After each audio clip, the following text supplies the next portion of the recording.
Hello everyone, this is a modified version of a talk I gave at the NCTIES conference a few years back, and I wanted to share it with you all here today on this channel. So what you're going to see are some of my best research-backed tips for designing effective educational videos, prioritizing both learning and engagement. So in this session, I'm going to do an analysis of a video learning experience, talk about what to avoid when you're making your own educational videos, whether you're a teacher or a student creating something for a project, how to best engage your learners or your audience, and go over some research-backed strategies and best practices. If you're new to this channel, my name is Lasseter. I'm currently a science curriculum designer, and before that I was a classroom high school biology teacher for 11 years. I got my master's degree in a program called the MIghty program, which is short for Masters in Educational Innovation, Technology, and Entrepreneurship through UNC Chapel Hill. I graduated in 2020, kept teaching for a few years, and then when the perfect job came up for me to be doing video creation at an edtech company, I decided it was time to finally leave the classroom and put my edtech skills to work. But I still put videos up on this channel, Lasseter's Lab, as a side hustle / passion project so I can reach more students and teachers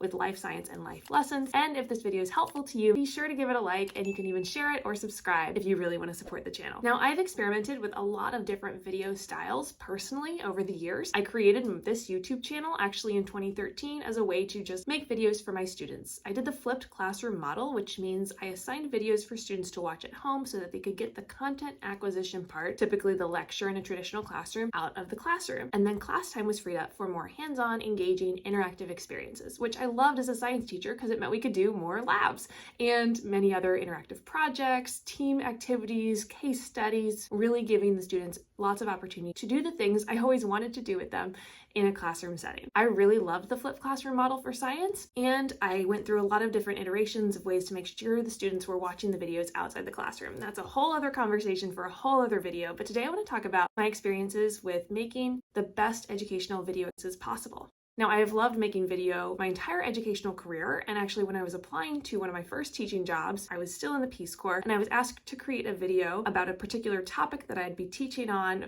for my future employer. So in my small cement house in West Africa, I filmed with my digital camera a 10-minute straight-through video, me talking about fermentation, where you can hear roosters crowing in the background, and it is very low tech, very low editing, low lift, but it was enough to get me the job, and I've been making videos ever since. So one of the things I really enjoyed focusing on while I was in graduate school was combining learning sciences and multimedia design to make sure that I was creating effective lessons for my students. There's a lot of research in the world of multimedia design that help optimize for student learning, and I got really passionate about creating good, effective educational experiences because we know that not all educational videos are alike. A common theme when I talked to teachers when I was developing prototypes for products in my entrepreneurship part of my graduate program was that teachers struggled finding the perfect videos. So this quote, "I scoured YouTube for hours and couldn't find anything," was a really common sentiment that a lot of teachers had, especially when they were thinking about creating their own educational materials. But creating your own videos does seem daunting at first, but there are good ways and bad ways to do it, so that's what I hope to share with you today. So let's have that experience for ourselves right now. This is an activity I want you to try, so go ahead and pause the video, and I want you to go to YouTube or your favorite search engine and find a video on any platform about something that you want to learn. So you could go to TikTok or Instagram too, but find something that you want to learn. Maybe it's like how to fix your sink, or maybe you want to refresh yourself on the Krebs cycle. But whatever it is, take a few minutes, find that video, watch it. And while you watch, I want you to think about, what do you want to learn? And is this video going to meet your learning expectations? And at what point are you going to figure out whether or not it meets your learning expectations or this is not the right choice? So go ahead and take some time, pause the video, and come back. Now, when I did this poll back with the session participants when I gave this talk, here are the questions that I asked. In the time provided, how much time did you spend searching for a video that met your needs? How many videos did you click on before you found one that satisfied your needs? And what made you select the video that you ultimately stayed on? Was it the top choice in your search result? Was it a professional looking thumbnail? Did you like the teacher, the presenter, the host? Did the duration fit your needs? Did the description match your needs? Did you like the video style, video audio quality? Were there accessibility options? Did they state the learning objectives up front? Was it a known brand or channel or something else? And then I asked them, how did they know the video was going to meet your own learning objectives? So here, I'll share the results from the session. It did seem like some of the most popular choices for why they picked the video was it was one of the top searches, or that they liked the presenter, teacher, and host, and that they had a professional looking thumbnail. So maybe In a lot of cases, sometimes videos that seem entertaining or enjoyable are going to be some of the top hits and selections for when we're looking for educational content. But I really want us to think about, is it serving our purpose? Are we getting the learning that we are hoping for when we pick this video? And that's what we need to be thinking about when we're assigning videos to our students or even creating videos for our students. So some of my favorite resources for multimedia learning research are these two books. Richard Meyer, I'm a big fan of, who has done research in a lot of different multimedia learning, and that just means like computer-assisted learning, web quests, kind of the old-fashioned online clickable experiences, but a lot of it applies to video as well. And unfortunately, a lot of educational content that's really great out there. I have Crash Course screenshotted on here, but I am big fans of what they do. But a lot of the educational content that is very popular does have some things that Richard Meyer and other researchers discourage after they have studied students and how they learn from video. So detracting elements can take away from learning, like background noise, background music, decorative animations, things that don't correlate to the actual lesson content. Maybe you'll have multiple pathways, multiple modalities at once. Maybe there'll be music and text on screen and a diagram and somebody talking, and all of that is just too much. Or maybe there'll be distractions other than just the video content itself. So unfortunately, all of this is part of many online video learning experiences, whether we like it or not.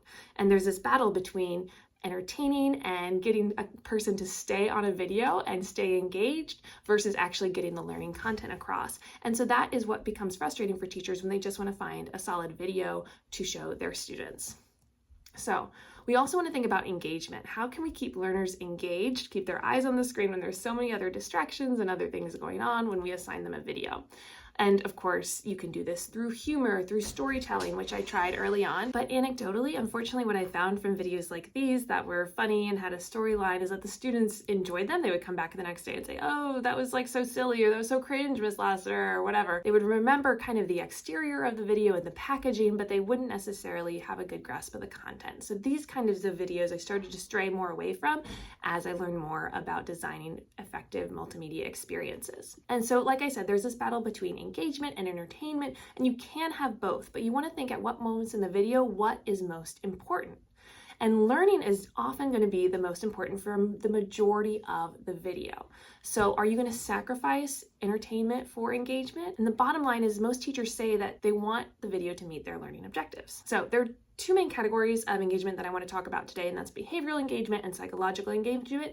And unfortunately, these are often conflated, especially within educational media tools. So behavioral would be like, I would say to you, click on that like button, or if you're watching live, you could say, give me a thumbs up if you're wearing blue today. Psychological would be something to get you to think deeply about the content, to retain it, to make a personal connection. So tell me about the last time you learned something from an educational video. Now, on YouTube, we see a lot of both, and I think there is an opportunity for both in the YouTube space. But we also know that passive videos, even with behavioral clues, may not actually lead to learning. We need psychological engagement for learning to occur. And without opportunities to reflect or interact with resources, students may not, in fact, effectively engage with the material. So while behavioral engagement is often easier to implement, it's the psychological engagement that you want students to have opportunities for in a video. Now, with that in mind, there are some design features that I'm going to recommend here today for you to either look for and include in the videos that you create. And these may not be the flashiest or the sexiest of types of videos, but they are going to lead to more effective learning experiences for your students. So definitely you want to support content with relevant figures or text. And there's a lot of studies that have demonstrated that students learn better from words and graphics than from the text alone. So videos with figures and graphics that support the content rather than slides with long lists or walls of text are going to be more effective for learning.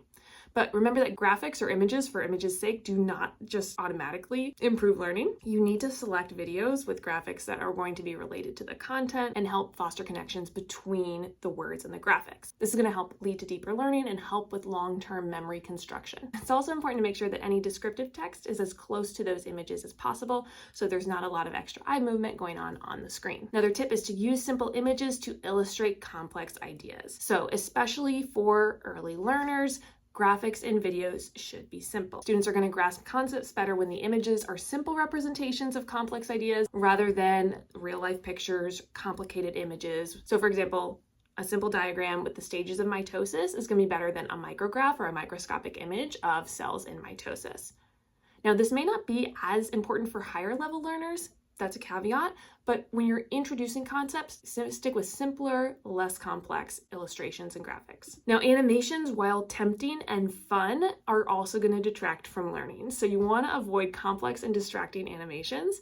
And students may even understand systems better if you see something like in a cartoonish panel where they have to infer the process happening themselves. So by drawing inferences about how one step is connected to the other, they're having opportunities for that psychological engagement to occur. Now there's an exception here, and that's when it comes to motor processes or things like that involve a specific skill, like a lab skill. For example, how to use a micropipette. That's when animations can be helpful. Now, this one is a little controversial. Having an instructor, like a teacher or a narrator in the video, can help increase attention and recall and perceived learning in videos, but this might have a stronger engagement effect than an effect of actual learning. But if you are careful in selecting or creating videos that follow the other best practices in this list that I've given today, then having an instructor present can be beneficial as well. And a lot of teachers value that personal connection, especially if they're making videos on their own and they're putting their face in their videos for their students. All right, keep videos short. Attention spans could be a whole other topic,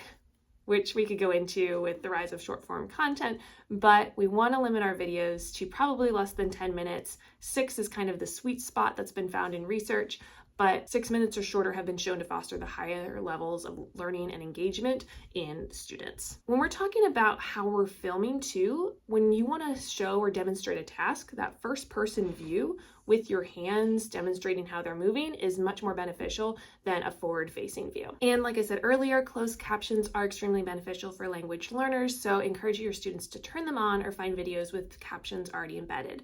This is becoming more and more common with lots of different platforms to have the captions auto-enabled, but if it's something that you don't necessarily have in whatever video player you're using, you might want to look for videos that already have captions embedded on the screen. All right, and bonus tricks for YouTube. You can show your students how to adjust the speed, scrub forward or backward by pressing the arrow keys. You can go into theater mode to avoid distracting videos or advertisements on the other side, and you can toggle on the transcripts. If you go into the video description, you can find a transcript of the video and figure out where in the transcript keywords or phrases are being shown. There are also chapters which you can include either on your own, or sometimes there's auto-generated chapters for a lot of videos on YouTube. Now, stealing from the YouTuber's playbook, it's really beneficial if students and learners have a roadmap of what they're going to see in a video. So putting your learning objectives at the forefront of your video, telling them exactly what they're going to learn, what we're going to be doing today, is going to keep learners engaged and to let them know where we are in the video, what our goals are, or where we're going. It's a great idea to spoil it. Spoilers are good in educational video. Tell the end first. Today, we are going to go step by step through the whole process of the lab that we're going to do for photosynthesis. And by the end of this video, you're going to see some example results.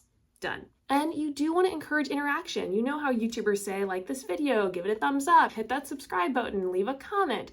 And behavioral engagement is not all bad. And so if we want to find opportunities for that, we can in our lessons as well, depending on the platform you're using. Now, there's a lot we don't know about educational video as well, with the rise of short form content and how media is starting to be delivered faster and in smaller chunks. Can students learn for that? That is still up in the air. Screen time versus face time. Are there certain activities that are more beneficial to be done face-to-face versus on a screen? And of course, the AI factor of added AI summaries to videos and AI-generated questions that come out of videos, especially on the YouTube platform. All of this, we don't know its effect on learning, but stay tuned because I'm sure I'm going to be interested in these questions as well. Thanks so much for watching this abbreviated, modified version of my talk on educational video design.